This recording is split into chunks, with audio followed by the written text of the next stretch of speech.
രാവിലെ തിരുമ്പാൻ വേണ്ടി വടക്കോർത്ത് ഇറങ്ങിയപ്പോഴാണ് അപ്പുറത്തെ വീട്ടിലത്തെ വാഴ ഇൻ്റെ തിരുമ്പണ കല്ലിനാണ് വീണെടുക്കുന്നത്.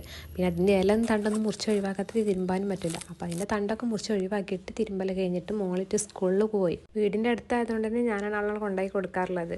നല്ല സൂപ്പർ സ്കൂളാണ്, പാർക്കൊക്കെ ഉണ്ട്. നമ്മൾ പഠിക്കുന്ന സമയത്തൊന്നും ഇതൊന്നും ഉണ്ടായിരുന്നില്ല. പിന്നെ തിരിച്ച് വരുമ്പോഴാണ് മതിലിൽ ഒരാളെ കണ്ടത്. നോക്കിയാൽ ഒരൊറ്റ മൈന, ഞാൻ മാത്രം കണ്ടാവില്ല, ഞങ്ങൾക്ക് എല്ലാവരും കാണിച്ചു തരാം.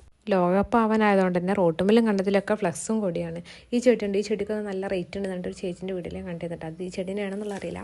പിന്നെ ഒരുപാട് ഉണങ്ങാണ്ടായിരുന്നു തിരുമ്പിയതൊക്കെ. ഇന്നൊരു വെയിലുണ്ടപ്പോൾ അതെല്ലാം എടുത്ത് പുറത്തേക്ക് ഇട്ട് മോളെ കൊണ്ടാക്കി വന്നപ്പോൾ ഞാൻ ക്ഷീണിച്ച്. അപ്പോൾ എന്തെങ്കിലും കഴിക്കാൻ വിചാരിച്ച് നോക്കിയപ്പോഴാണ് ചോക്ലേറ്റ് ഫ്ലേവറുള്ള ഓട്സ് ഇവിടെ ഇരിപ്പുള്ളത് കണ്ടത്. അപ്പോൾ അതിൽ കുറച്ച് പാലൊക്കെ ഒഴിച്ചിട്ട് അത് കഴിക്കാൻ വേണ്ടിയിട്ട് എടുത്തിട്ട് എൻ്റെ സ്ഥിരം പ്ലേസ് ആയിട്ടുള്ള ജനലിൻ്റെ അവിടെ പോയിരുന്നു. അതപ്പോൾ പ്രകൃതി ഭംഗിയൊക്കെ ആസ്വദിച്ച് കഴിക്കാൻ. ഇപ്പോൾ പ്രകൃതി ഭംഗി ആസ്വദിക്കാൻ പറ്റില്ല, വെയിലുള്ളതുകൊണ്ട് തന്നെ ഞാൻ പാൻറ്റൊക്കെ അവിടെ ഉണക്കാൻ വേണ്ടിയിട്ടിട്ടുണ്ട്. നല്ല കയ്പുണ്ട്, ചോക്ലേറ്റിന് തോന്നുന്നു. അതെടുക്കുമ്പോൾ ആവേശം കഴിക്കാണ്ടായിരുന്നില്ല, നല്ല കയ്പുണ്ടായിരുന്നു. എങ്ങനെയൊക്കെ കഴിച്ച് തീർത്ത്. അപ്പോഴാണ് ജനൽമേൽ ഒരു സെൻറ്റൻസ് എഴുതി കണ്ട്. ആരെഴുതി? എൻ്റെ ഇക്കാക്ക എഴുതിയതോ, അല്ലാതെ അവിടെ ഒരാൾ എഴുതാൻ സാധ്യതയില്ല. അത് കഴിച്ച് എണീറ്റപ്പോഴാണ് മേശമേൽ ബുക്കൊക്കെ പരത്തിയിട്ടത് കണ്ടത്.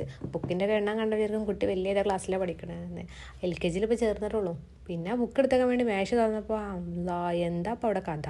ലോകത്തുള്ള എല്ലാ സാധനങ്ങളും ഈ മേശൻ്റെ ഉള്ളിലുണ്ട്. ഇടക്കിടക്കിൻ്റെ അടുത്ത് പെൻസിലേറ്റ് വരും, ഇതൊന്ന് ചുരണ്ടി തരുമോ, ഇതൊന്ന് ചുരണ്ടി തരുമോ എന്നിട്ട് ഷാർപ്പനറും ഉണ്ടാവും കയ്യിൽ. ഞാൻ പറഞ്ഞു പോയി പണിയൊക്കെ കൊടുന്ന് വെറുതെ ആണ് എൻ്റെ മോനെ അങ്ങനെ ഒടിച്ചിടും.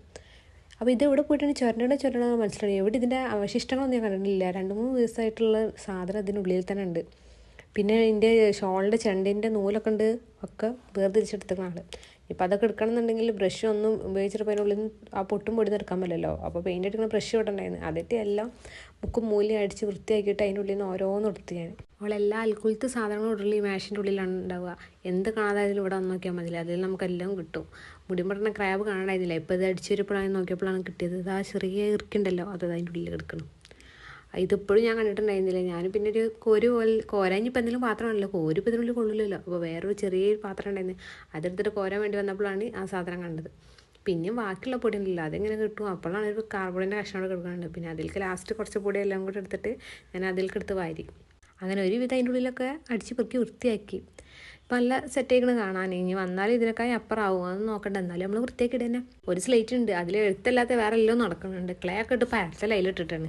ഒരു ചപ്പാത്തി പരത്തണ മാതിരിയാണ് പരത്തുന്നത്. പിന്നെ സ്ലേറ്റ് എടുത്ത് വെച്ച് കളറിംഗ് ബുക്ക് എടുത്ത് വെച്ച്. കളറിംഗ് ബുക്ക് ആണെന്നുണ്ടെങ്കിൽ ഡെയിലി ഇവിടെ കളറിംഗ് ബുക്ക് അങ്ങനെയാണ് പണി. പിന്നെ 2-3 കട്ടയും പെൻസിലൊക്കെ കോല കാണണോ, ധാരാളം 5 സംഭവിച്ചിരിക്കണം ആ പെൻസിലിനൊക്കെ. എഴുത്തോണ്ടേ ഭയങ്കര എഴുത്തല്ലേ. പിന്നെ അതൊക്കെ വൃത്തിയാക്കി കഴിഞ്ഞ് നിസ്കാരം കഴിഞ്ഞിട്ട് പിന്നെ ചോറ് കഴിക്കാൻ വേണ്ടിയിരുന്നു. ഇന്ന് നല്ല മടിയുള്ളതുകൊണ്ട് തന്നെ ഉള്ളിച്ചോറാണ് ഉണ്ടാക്കിയത്.